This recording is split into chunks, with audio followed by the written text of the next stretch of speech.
Well, Mr. Chairman, you said, as you know, you acknowledged the request by the ranking member for a representative from Treasury, and you said, we can only do so much in one day. I can tell you that we'd come back. I mean, we're a hard-working committee, and everybody would be glad to be here. Gentlemen, for a second. We've had Treasury. You act as if we did not have Treasury. You haven't had them since Monday when they had their report issued that says that this program is failing. And I've got some very serious questions. Just yesterday, the Treasury Secretary appeared before the Congressional Oversight Panel where he was asked a question about HAMP, and do you know what he said? He said this program was not designed to prevent foreclosures.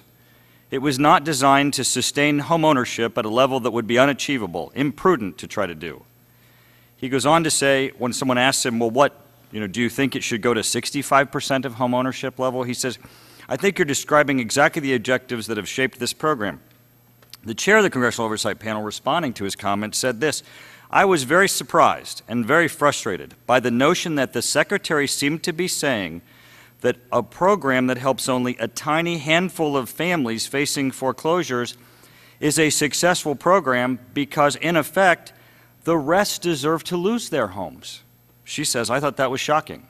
I find it shocking. I find it inconsistent with the chairman's opening statement about what this program is to do, and certainly Secretary Geithner is responsible for ensuring the success of the program. I also find it inconsistent with what the President told the American people this program was going to do.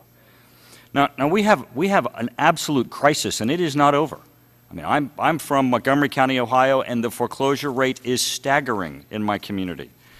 Ohio has seen the foreclosures continue to mount, and clearly this needs to be addressed not only by Treasury addressing this program and giving people real answers as to its goals and objectives, but also for the financial institutions, because we cannot lose focus here that the financial institutions got us in this mess. This is not a government-created mess by their lending practices that did not make sense, that were not sound business decisions, that did not protect the banks and did not protect capital investments.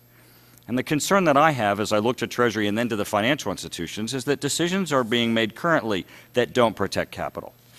Every member of Congress can tell you that the realtors in their communities tell them that it is virtually impossible to get loan servicers, banks, or financial institutions to work with a home buyer, to get a short sale, to do things that would avoid foreclosure. Now, this is what I don't understand, and I'm looking forward to some information today.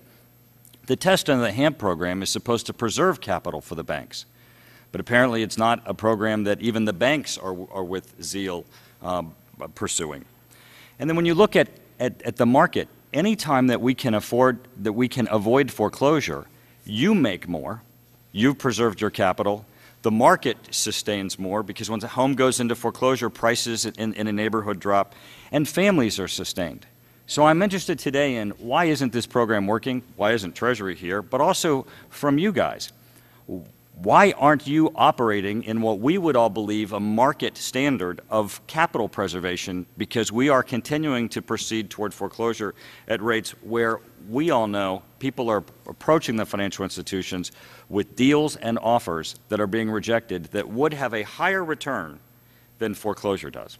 I'm interested in some of those answers today.